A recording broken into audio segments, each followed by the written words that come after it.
Trazemos de novo à antena da Rádio RCS e também ao Hope Channel Portugal mais um episódio da Escola Bíblica. Diariamente estamos por cá para lhe fazer companhia e também para lhe deixar algumas instruções, diria eu, daquilo que nós podemos aprender e que está escrito nas Sagradas Escrituras. Comigo tenho sempre o pastor Pedro Esteves, que me apoia e que nos dá, de alguma forma, a possibilidade de conversarmos sobre vários aspectos muito interessantes relacionados com o tema central, e nós estamos a falar sobre a Epístola aos Gálatas, estamos a estudá-la pormenor a pormenor, o que é sempre muito interessante, e por isso mesmo, Pedro, para hoje, qual é o sumário da nossa lição? Temos um sumário muito curto, mas muito poderoso.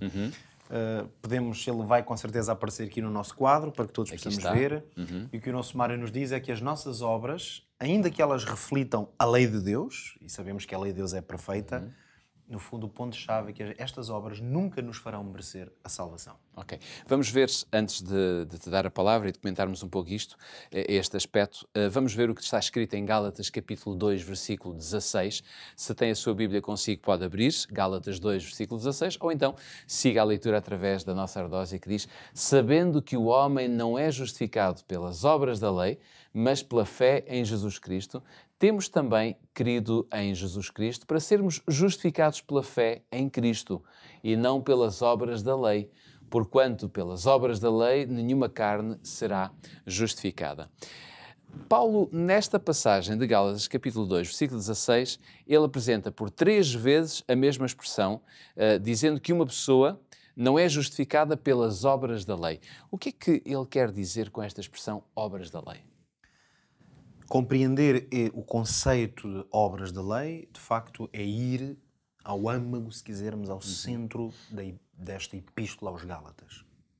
Nós estamos, digamos, a dar um título geral a esta série de programas, o Evangelho em Gálatas. É uma espécie de jogo, não é? De jogo de palavras, porque sendo a carta aos Gálatas um escrito de Paulo, nós usamos habitualmente o termo Evangelho para nos referirmos aos livros escritos pelos apóstolos, os 4 primeiros livros do Novo Testamento, que são, no fundo, a história de Cristo, e ali está a história da Boa Nova do Evangelho. Não há dúvida que o livro de Gálatas, ele encerra na sua essência a visão de Paulo acerca do Evangelho. Aliás, várias vezes por isso mesmo, o apóstolo se refere precisamente ao Evangelho que eu vos preguei, o Evangelho que vos ensinei, quando tinha estado nesta igreja, e lhes tinha dado, portanto, as bases teológicas, não é? e as bases para também a sua prática cristã.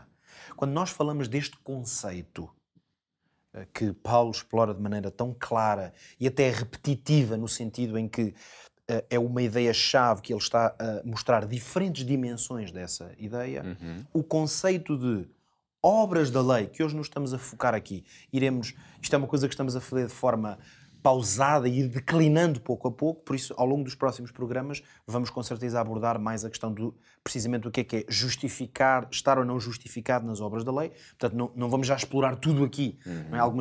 As pessoas que nos estão a ouvir ou a ver poderiam eventualmente estar na expectativa de já darmos aqui uma explicação, o que é a justificação pela fé. Nós estamos a ir passo a passo. Não é? Portanto, hoje, ao nos focarmos nesta ideia de que obras da lei é uma expressão que o apóstolo Paulo usa diversas vezes, como dizias aqui neste versículo, é um pequeno versículo, 3 vezes ele se refere precisamente à ideia de que nenhum homem é justificado pelas obras da lei.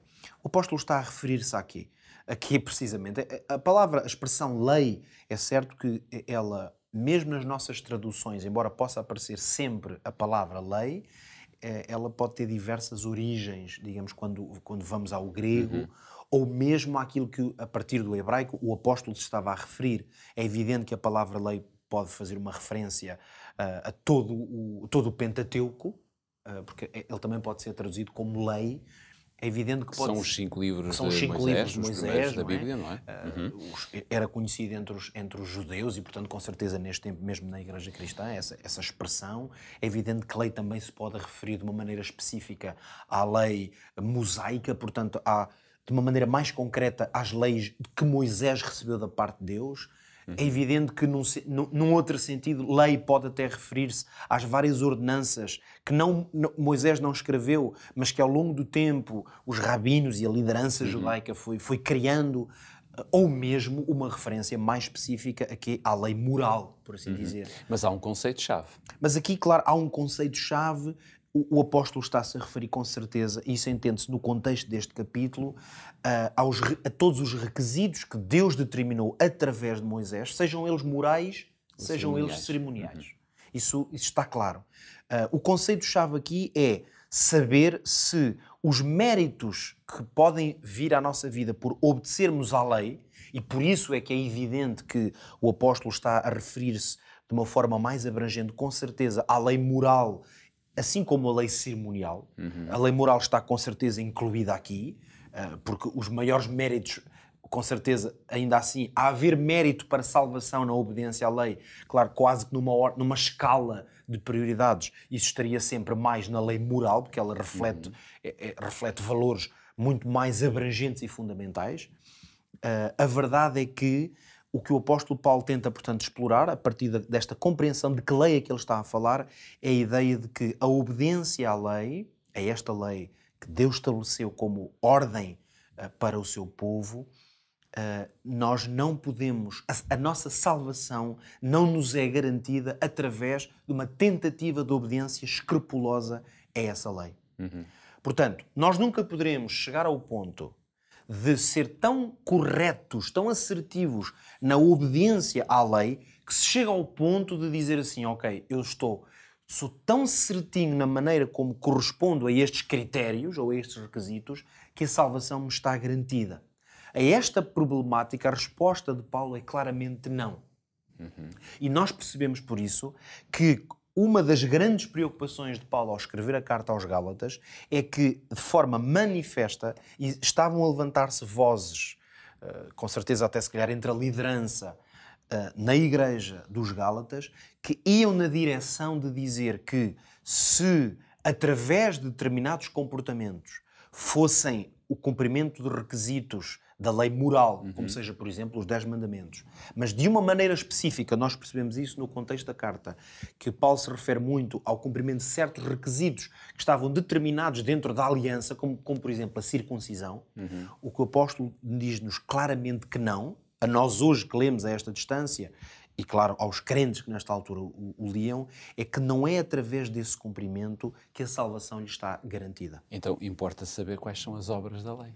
Portanto, as obras da lei poderíamos resumir da seguinte maneira. São os comportamentos perfeitos, ou se quisermos, os supostos comportamentos imaculados de acordo com o que está prescrito na lei. Portanto, quando o apóstolo diz o homem não é justificado pelas obras da lei, talvez fique mais claro se o entendêssemos desta maneira. Ninguém é justificado através de a tentativa de comportar-se de maneira imaculada de acordo com o que a lei prescreve. Caso contrário, nós exploraremos isto com certeza melhor ao longo dos próximos tempos, caso contrário nós poderíamos dizer o quê? Que Cristo seria substitutível. Ou seja, é possível alcançar este estado a que o apóstolo vai designar como sermos justificados na ausência de Cristo. Ora, uma vez que Cristo não é, e o papel de Cristo, não há nada que o ser humano possa fazer para o substituir, depreende-se, portanto, e esta é por isso é o âmago da mensagem do apóstolo Paulo, é fazer uma espécie de colocar em tensão a obra dos homens e a obra de Cristo. Então, podíamos terminar dizendo que obras da lei estão no sentido da salvação, estão em oposição à obra de Cristo. Como é que nós podemos aprender fazendo? Ou seja, como é que nós podemos colocar isto em prática? Nós devemos procurar fazer o melhor em tudo. Isso é uma evidência na vida que nós ensinamos até aos nossos filhos. Até na obediência à lei de Deus e esses requisitos e critérios, nós devemos procurar ser perfeitos, no sentido em que devemos procurar ser irrepreensíveis na maneira como estamos diante de Deus. Mas a mensagem que hoje, a partir dos escritos de Paulo, nós podemos aplicar à nossa vida é que ninguém o deve fazer para tentar obter o favor de Deus. Porque o favor de Deus já nos foi concedido através de Cristo. E seria triste recusar o favor de Deus na tentativa de sermos nós a fazer-lhe um favor. Terminamos aqui mais uma Escola Bíblica, mais um episódio. Já sabe que poderá assistir a este episódio diariamente através do Hope Channel Portugal ou então pelo Facebook do Hope Channel, mas também poderá escutar esta programação todos os dias na grelha de programação da Rádio RCS ou então pelo Facebook da própria Rádio RCS. Está tudo dito por hoje, nós voltamos amanhã. Até lá.